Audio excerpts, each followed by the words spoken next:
Brussels, Belgium. European Union leaders have gathered in Brussels, but instead of unity, there's growing division over how to respond to Israel's war in Gaza. Countries like Spain, Ireland, and several others are demanding a stronger response. They're calling for the suspension of the EU's trade agreement with Israel, citing relentless airstrikes and ongoing human rights violations. But not all member states agree. Germany and others pushed back, and now the final decision has been postponed until July.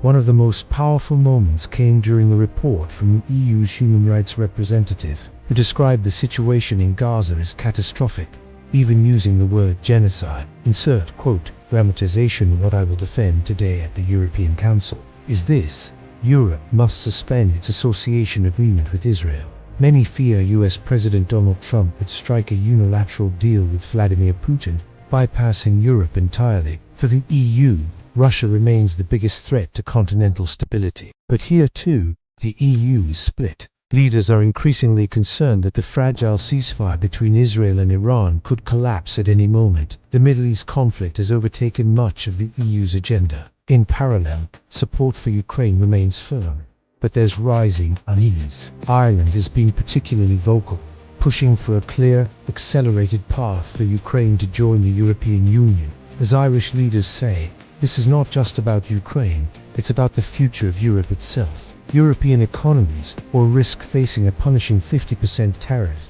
on all exports to the US. Meanwhile, German Chancellor Olaf Scholz came to Brussels with a different priority: a swift new trade deal with the US. Brussels faces a critical deadline. By July 9th, they must decide whether to accept Trump's proposed trade terms, which could harm, with influence in the Middle East shrinking and decisions delayed. All eyes are now on next week's high-stakes talks between Iran and Israel. But one thing is clear: any EU decision on Gaza or Iran must have unanimous approval from all 27 member states. And that's no easy task. This is Daniel Martyn, reporting for Aegis Network, from Brussels. For clear, reliable news, subscribe to Aegis Network, like, share, and stay informed.